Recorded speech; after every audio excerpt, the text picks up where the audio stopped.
Hi, Meg. Hi, Brad. Good morning. How are you? Very good, thanks. How are you? Very good, Meg. Very good.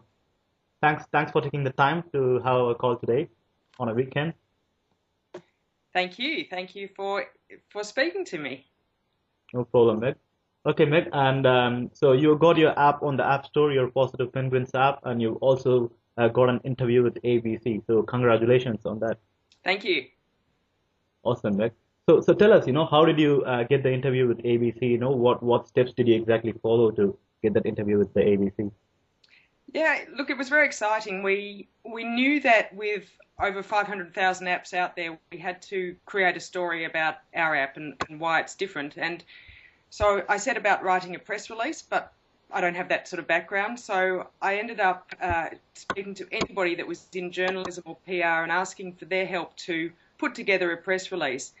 And it turns out one of those people that my press release got in front of was one of the producers for the ABC Morning News. Hmm. And she loved the idea. She loved the story that an ordinary family can create an app, and it was created by an 11-year-old, and that it fit with the ABC about children and resilience and bullying. Awesome, Meg. That's great. So, and I also see you did few more interviews with, local magazines and newspapers. So how did you go about that? And did your ABC interview help you get co-interviews with the smaller publishers? Yes, the press release really was what made it to the local papers. We sent that through, as soon as I'd finished the press release, I sent that to local papers before the ABC interview, and they picked it up straight away and sent out photographers, and two of the local papers have published stories as well as the school. The ABC interview, I think, has really helped us with credibility with some of the internet app reviewers and getting developer reviews. It gave us some credibility that the app worked and there's a story around the app. Awesome, Meg. That's good to know. So, when you went to these local publishers, how did you find the right contact? And, what would you tell them on your first call? And how was their response? Look, most of the work I've done is via email. I've been emailing through the press release.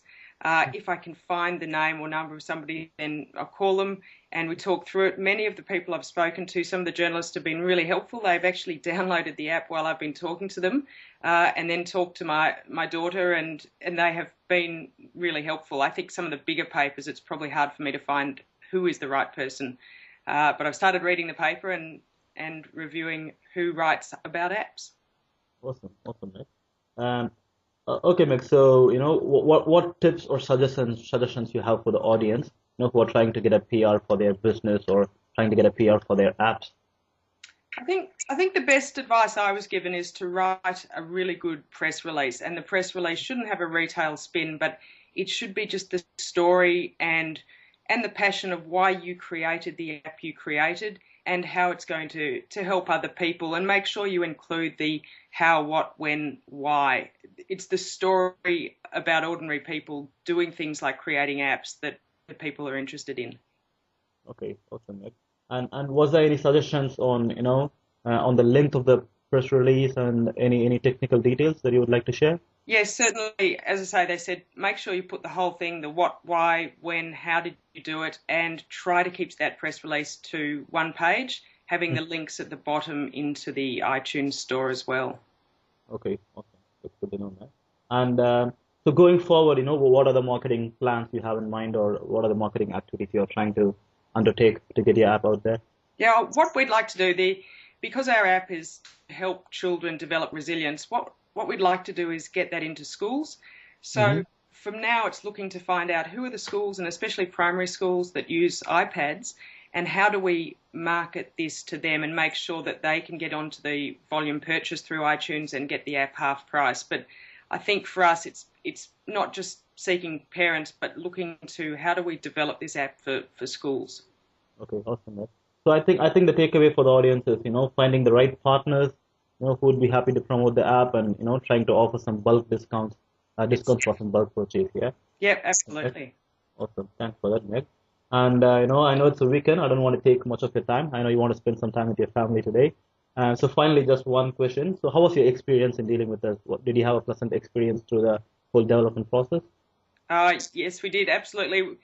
As you know, we came into this having no idea about apps and what was involved, and you guys have been so helpful in listening and understanding what we really wanted down to even just small details. So we have really appreciated what you've done.